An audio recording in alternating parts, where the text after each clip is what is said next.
All right, man, we back. Mercy Sports Talk. Another video. Matthew Stafford is close to throwing for 40,000 yards. He'll become the 21st quarterback to accomplish that and the youngest quarterback if he throws for 352 yards in the next 5 games, which if he's healthy, he should be able to accomplish that. And what does it mean? We back. Mercy Sports Talk. I seen an article in Free Press. I'll link it in the description. And me personally, it means nothing. You know what I'm saying? It's meaningless stats. And a lot of Detroit fans love meaningless stats. You know, they quote the Andre Drummond 2020s, what does it matter?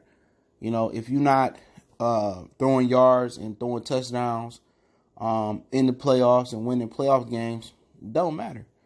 You go look at Troy Aikman stats and look at McNabb stats. The reason Troy Aikman is a Hall of Famer is because he got them 3 Super Bowl rings. I think it's 3.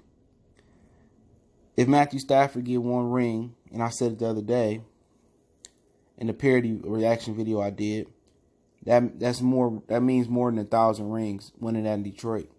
He forever never have to pay for another meal. You know, he'd be walking on rose petals like Coming to America if he wins 1 ring. And you could throw for all them stats, but they it's nothing. They hold no weight unless you win. Win a division, he hasn't done it yet. Win a playoff game, haven't done it yet. Make it to the NFC Championship, win that, win the Super Bowl. It doesn't matter. All those stats is just stats. And in today's game, it's a passing league where you can't touch the receiver past 5 yards. You can't jam them. You can't hit the quarterback. It'd be mind blowing if you don't throw for as many yards as he thrown for. You know, I see quarterbacks struggle today, and I laugh because I remember Joe Theismann and Aikman and a lot, and even going back to Terry Bradshaw, they used to get hit. Going back to Joe Montana and Steve Young, they used to get hit. You know what I'm saying? And the receivers used to get beat up all the way down the field. I remember the dude from the Raiders used to wear the stickum. The degree of difficulty playing quarterback today is way more easier than it was 20, 30, 40 years ago. More emphasis on 30, 40 years ago. It's different. You got a strike zone for the quarterback. You can't hit the receivers, defensive receivers. You can't jam them. You can't touch them. It's hard to play defense. You know what I'm saying? So defense is, you know, the league is more averse towards offense. And so the 40,000 don't mean shit if you don't win. Now, if you win a division, win a playoff game, make it to the NFC Championship game, win the Super Bowl, it means everything. Now you're looking at a first ballot Hall of Famer easily if you win a Super Bowl. But people get so caught up in the stats. Numbers do lie.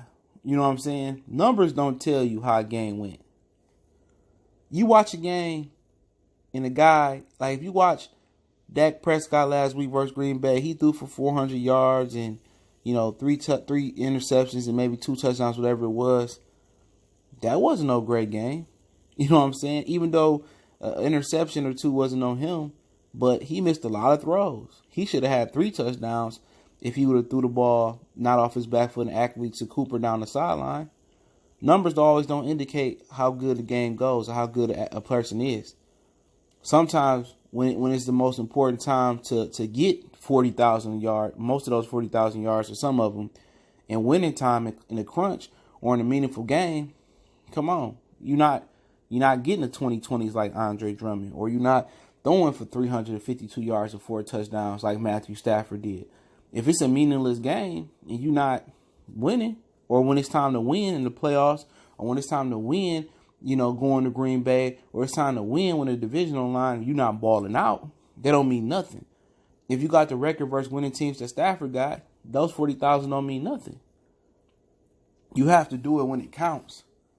And all you got to do it is once. You know what I'm saying? All you got to do is win the Super Bowl once. And you immortalize. Look at Eli Manning. 2 Super Bowls, you know, makes him a Hall of Famer. Despite leading the league interceptions in like 3 or 4 times or something like that. All you got to do is get hot once. But the stats mean nothing. In Detroit fans' eyes, he's the best quarterback we had in this modern era, or since a lot of us been watching. That's not to say much, but it means nothing unless he wins. Everybody just say point to the stats. No, at the end of the day, a lot of those can come in garbage time. A lot of those can come we down 20, 30 points, and he just make it like we come back.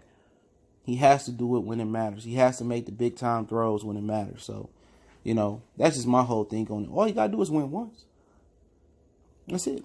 But the organization does have a lot to do with his degree of difficulty playing quarterback. They hurt him more than they helped him. But we talked about that the other day.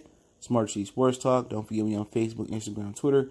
Reach out to the email if you got business, question, inquiry, sponsor, video requests. All social media links are in the description.